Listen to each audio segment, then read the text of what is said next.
யூரிங் வருது.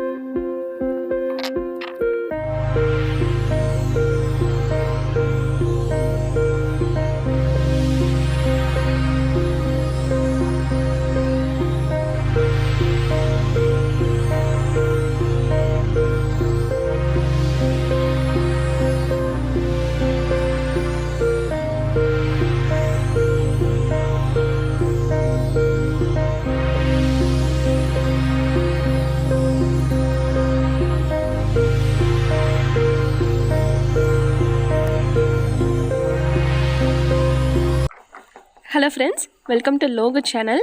இன்றைக்கி நம்ம வீடியோவில் வீட்டை சுற்றிலையும் இருக்கிற ஹோம் கார்டன்னு சொல்கிற வீட்டு தோட்டம்னு கூட வச்சுக்கலாம்.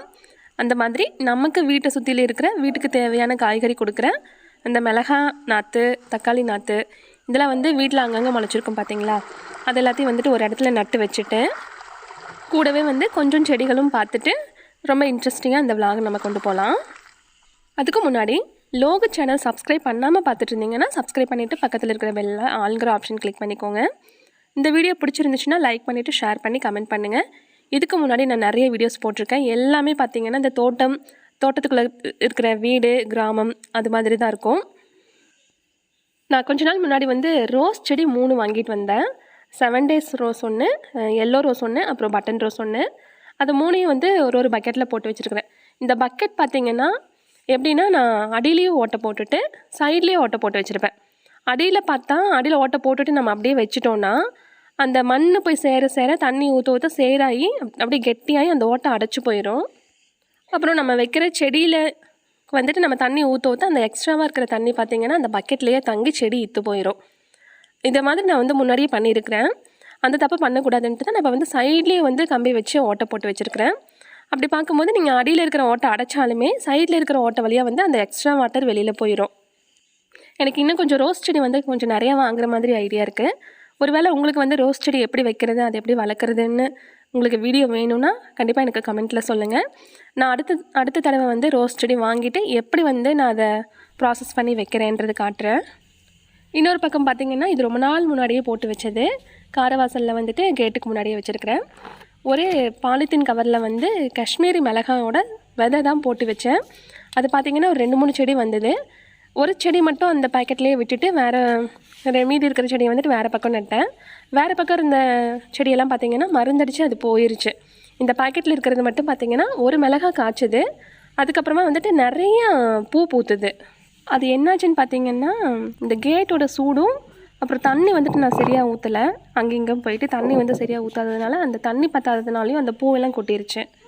அது போக கொஞ்சம் வெள்ளைப்பூச்சியும் தாக்கிருச்சு. அப்புறம் இந்த பக்கெட்டில் பார்த்திங்கன்னா இந்த ரணக்கலஞ்சி இலை ஒரு செடி தான் வச்சேன். அது பார்த்திங்கன்னா நிறைய கிளை படர்ந்து நிறைய செடி வந்துருச்சு. இதையே நம்ம பிடிங்க வேறு பக்கம் வைக்கணும். இது நிறைய வைத்தியத்துக்கு ஆகுது. முக்கியமாக சிறுநீர் கல்லுக்கும் அல்சருக்கும் நிறைய பேர் எங்கிட்ட வாங்கிட்டு போகிறாங்க. இந்த செடி எங்கே கிடைச்சாலும் விடாதீங்க. இதில் ஒரு இலையை மட்டும் நம்ம எடுத்துகிட்டு போய் வச்சாலே போதும். நிறைய செடி அந்த இலையோட அந்த ஒரு பாட்டிலேருந்து ஒரு செடி வரும். அந்த இலையை மட்டும் மண்ணுக்குள்ளே புதைச்சி வச்சாலே போதும், ஒரு 10 செடி வந்துடும். அடுத்தது அந்த பக்கெட்லேயே ஒரு தூதுவளை செடியும் வச்சுருந்தேன். அதுவும் பார்த்திங்கன்னா நல்லா தான் வளர்ந்து வந்திருக்குது. ஸோ இது எல்லாத்தையும் கொஞ்சம் இடம் மாற்றணும். அந்த ரோஸ் செடியிலையும் பார்த்திங்கன்னா மண் கலவையெல்லாம் கலந்தப்போ முன்னாடியே தக்காளி இத்து போன தக்காளியெல்லாம் எடுத்து போட்டு வைப்போம்ல, அந்த தக்காளியெல்லாம் பார்த்திங்கன்னா நல்லா நாற்று விட்டு வந்துருச்சு. ஸோ இதெல்லாம் கொஞ்சம் எடுத்து வைக்கணும். அப்புறம் அது போக இங்கே பார்த்திங்கன்னா ஒரு பெரிய தக்காளி செடி நல்லா வளர்ந்து வந்திருக்கு. இந்த அகத்திப்பூ மரத்துக்கிட்ட பார்த்திங்கன்னா தானாகவே வளர்ந்து வந்தது தான். நம்ம குப்பையில் போட்ட தக்காளி தண்ணி பட்டங்காட்டி அது அப்படியே தானாகவே முளைச்சி நல்லா பெருசாயிருச்சு. இதையும் நல்லா மண் போட்டு குச்சியெல்லாம் வைக்கணும். இது பக்கத்துலேயே ஒரு சொரக்காய் செடி தளைஞ்சு இப்போ தான் அது ஒரு 2-3 பிஞ்சு விட்டுருக்குது. இந்த தக்காளி செடி, சொரக்காய் செடியெல்லாம் பார்த்திங்கன்னா கீழே நிலத்துலேயே படர்ந்துருந்துச்சுன்னா அந்த காயெல்லாம் இத்து போயிடும். அப்புறம் நிலத்தோட ஹீட்டும் பட்டு அந்த காய் ஒரு மாதிரி ஆயிரும். அதனால் நம்ம குச்சி வச்சு கொஞ்சம் மேலே தூக்குன மாதிரி விட்டுட்டோன்னா, நிலத்தோட முட்டாத மாதிரி விட்டுட்டோன்னா அது காய் நல்ல காயாக காய்க்கும். அந்த தக்காளி செடி, சொரக்காய் செடியெல்லாம் முளைச்சிருக்கிற இடம் பார்த்திங்கன்னா குப்பை. எருமை மாடு இதெல்லாம் போடுற சாணியை வந்து எல்லாத்தையும் குப்பையாக கொட்டி வச்சுருக்குறோம். அந்த குப்பைமேட்டுக்கு பக்கத்தில் கொஞ்சம் இடத்துல தான் வந்துட்டு இந்த 2 செடியும் வந்திருக்குது. சரின்னு சொல்லிட்டு நான் அந்த தக்காளி செடிக்கு பக்கத்துலேயே கொஞ்சம் ஒரு 10 செடி வைக்கிற அளவுக்கு வந்து இடம் இருந்துச்சு.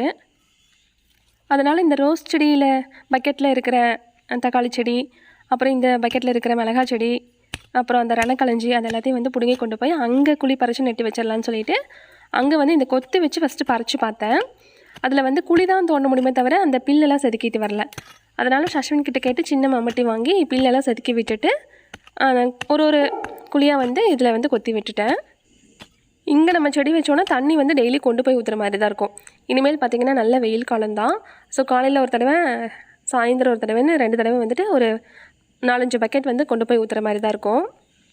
பக்கத்தில் பார்த்திங்கன்னா மாட்டுத்தீனி போட்ட அந்த சிம்பிள் இருக்குது. அதுக்கு தண்ணி பாயிறப்ப வேணால் கொஞ்சம் இதுக்கும் வந்துடும்.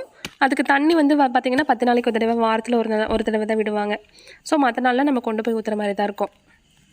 இப்போ அங்கே வந்து தேவையான குழியை வந்து நான் பறித்து வச்சுட்டு வந்துட்டேன். இப்போ வாங்க இங்கே இருக்கிற இந்த தக்காளி செடியெல்லாம் எடுத்துகிட்டு போய் வச்சிடலாம். ஃபஸ்ட்டு வந்து தக்காளி செடியை மட்டும் பிடுங்கிட்டு போகிறேன். ஏன்னா வந்து நான் நல்ல வெயிலில் செஞ்சிட்ருக்கிறதுனால எல்லா செடியும் ஒரே முட்டை பிடுங்கிட்டு போனோன்னா இது பார்த்திங்கன்னா நல்லா தண்ணி பாஞ்சு கொழுன்னு இருக்குது. நம்ம பிடுங்கி கொண்டு வச்சு அந்த குழியில் வைக்கிறதுக்குள்ளேயுமே இது வாடிடும். அதனால் ஃபஸ்ட்டு தக்காளி செடியை பிடுங்கிட்டு போய் வச்சுட்டு அதுக்கப்புறமா மிளகாய் செடி எடுத்துகிட்டு போகிறேன். இந்த ரோஸ் செடியெல்லாம் பார்த்திங்கன்னா நான் வாங்கும்போது இருந்த பூவெல்லாம் கட் பண்ணி விட்டுட்டு அந்த கிளையோடு கட் பண்ணி விட்டுட்டு இப்போ ஃப்ரெஷ்ஷாக நல்லா தளைஞ்சு வந்து பூ பூத்துருக்குது. பூ பாருங்கள் நல்லா எவ்வளோ பெருசாக வந்திருக்குன்ட்டு. இதுக்கு போய் இவ்வளோ வேலை செய்யணுமா? இந்த ஒரு செடியும் வந்துட்டு நம்ம பிடுங்கிட்டு போய் வச்சு பாதுகாத்து தண்ணி ஊற்றிட்டுருக்கணுமான்னு கேட்டிங்கன்னா கண்டிப்பாக செஞ்சு தான் ஆகணும். ஏன்னா நம்ம வைக்கிற செடியிலேருந்து அது ஒரு காய் காய்ச்சாலுமே வந்துட்டு நமக்கு அவ்வளோ ஹாப்பியாக இருக்கும். தக்காளிலாம் சீசனில் பார்த்திங்கன்னா 100 ரூபாய் 200 ரூபாய்க்கு விற்கும். அந்த டைமில் நம்ம வச்ச செடியிலேருந்து ஒரு 2-3 காய் காய்ச்சா கூட அது விலை மதிக்க முடியாத ஒரு காயாக இருக்கும். இப்போ வந்து அந்த செடியெல்லாம் எடுத்துகிட்டு கட்டுத்தரையை தாண்டி போய் அந்த படலெல்லாம் தாண்டி போய் குப்பையில் வந்து கொஞ்சம் இருக்கிற இடத்துல அந்த செடியை நட்டு வச்சிட போகிறேன். தண்ணி டெய்லி எடுத்துகிட்டு போய் ஊற்றுறதுமே பார்த்திங்கன்னா இவ்வளோ தூரம் தாண்டி வந்து தான் பண்ணையில் வந்து கட்டுத்தரையில் இருக்கிற பண்ணையில் மோந்துட்டு போய் ஊற்றுற மாதிரி தான் இருக்கும். பரவாயில்ல, இது பார்த்திங்கன்னா நமக்கும் ஒரு எக்ஸசைஸ் ஆச்சு. ஈவினிங் வந்துட்டு நம்ம இந்த மாதிரி செடிக்கெலாம் தண்ணி ஊற்றும் போது மைண்டும் ஃப்ரெஷ் ஆகும். சஷ்வின் பார்த்திங்கன்னா எனக்கு அப்பப்போ ஹெல்ப் பண்ணுவான் தண்ணி விட்டுறதுக்கெல்லாம். அந்த குப்பையிலேயே அந்த குப்பை மேட்டில் பார்த்திங்கன்னா ஒரு பாகக்காய் செடி இருக்குது. அந்த பாகக்காய் செடியில் வந்து பார்த்திங்கன்னா செடி பார்க்குறதுக்கு வந்து காஞ்சு போன மாதிரி தான் இருக்குது. ஆனால் அதில் வந்து நான் ஒரு 3 தடவை வந்து 5 காய் 6 காய் நல்ல பெருசாகவே கிடைக்கும். அந்தளவுக்கு வந்து 3 தடவை புளிக்குழம்புக்கு ஆயிருக்கு. இது போக பார்த்திங்கன்னா அவரை செடி, அப்புறம் நொர பீக்கங்காய், முழுகு பீக்கங்காய்ன்னு சொல்லுவோம், அந்த செடி இருக்குது. நார்மல் பீக்கங்காய் செடி இருக்குது. அகத்திப்பூவில் வந்துட்டு அகத்தி பூ மரத்தில் வந்துட்டு அந்த பூ இருக்குது. அது போக மிளகு தக்காளி கீரை பார்த்திங்கன்னா காடு ஃபுல்லாக பரவி கிடக்குது. இது எல்லாமே வந்துட்டு நான் அடுத்த விலாகில் காட்டுறேன் உங்களுக்கு. நான் எதுக்கு இந்த செடியை எடுத்துகிட்டு வர்றது, குழி பறிக்கிறது, வைக்கிறது, தண்ணி ஊற்றுறது இதெல்லாம் காட்டிச்சுக்கிறேன்னா இதை பார்க்கும்போது உங்களுக்கும் வந்துட்டு ஒரு ஆர்வம் வரும். சின்ன இடமா இருந்தாலும் சரி அதில் வந்து நம்ம ஒரு 4-5 செடி வச்சு வளர்க்கலாம். வீட்டுக்கு தேவையான காய்கறி எடுக்கலாம். இதை பார்க்கும்போது உங்களுக்கே வந்துட்டு செடி நாற்று எடுத்துகிட்டு வந்து வச்சு தண்ணி ஊற்றுற மாதிரி ஒரு ஃபீல் கிடைக்கும். என்கிட்ட பார்த்திங்கன்னா தக்காளி நாற்று ஒரு 6-7 இருந்துச்சு. இதில் ரோஸ் செடி பக்கெட்லேயே வந்து ஒரு நாற்றை நான் பார்க்காமையே மிஸ் பண்ணிட்டும் போயிட்டேன். அப்புறம் அந்த தக்காளி செடியெல்லாம் வச்சுட்டு அந்த சொரக்காய் செடிக்கும் வந்து நல்லா மண் கட்டாத மாதிரி இருந்தது. வேர் வந்து மேலேயே இருந்த மாதிரி இருந்தது. அதுக்கும் வந்து நல்லா மண் கட்டி விட்டுட்டு ஃபஸ்ட்டு இருந்த அந்த பெரிய தக்காளி செடிக்கும் வந்து நிறைய குச்சியெல்லாம் வச்சு மேலே தூக்கி விட்டு நல்லா மண்ணெல்லாம் கட்டி விட்டுட்டு வந்தேன்.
அதையெல்லாம் வெயில் டைமில் வைக்கிறதுனாலையும் அப்புறம் ஒரு இடத்துலேருந்து இன்னொரு இடத்துக்கு மாற்றும் போது அந்த மண்ணோட ஹீட்டுனாலையும் சீக்கிரம் வாடிடும்.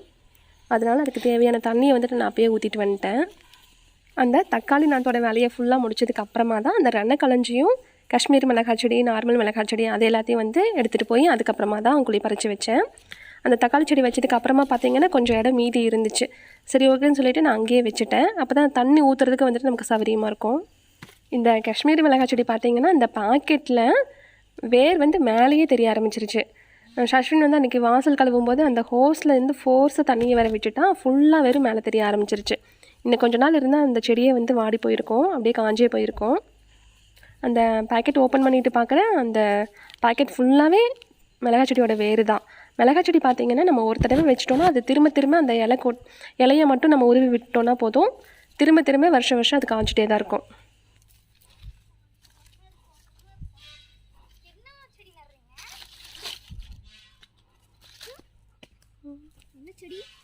மிளகாய் செடி எங்கேருந்து பிடிச்சிங்க?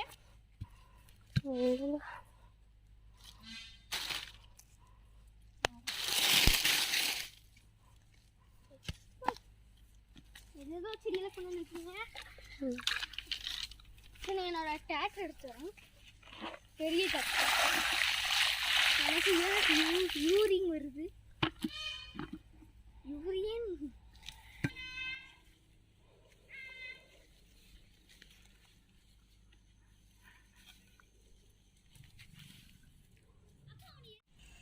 நான் இந்த ப்ராசஸ் ஸ்டார்ட் பண்ணும்போது சஷ்வின் இருந்தான். அதுக்கப்புறம் அவங்க அப்பாவோட போயிட்டான். கரெக்டாக முடிக்கும் போது வந்துட்டு காமெடி பண்ணிகிட்டு இருந்தான், யூரியன் வருதுன்ட்டு.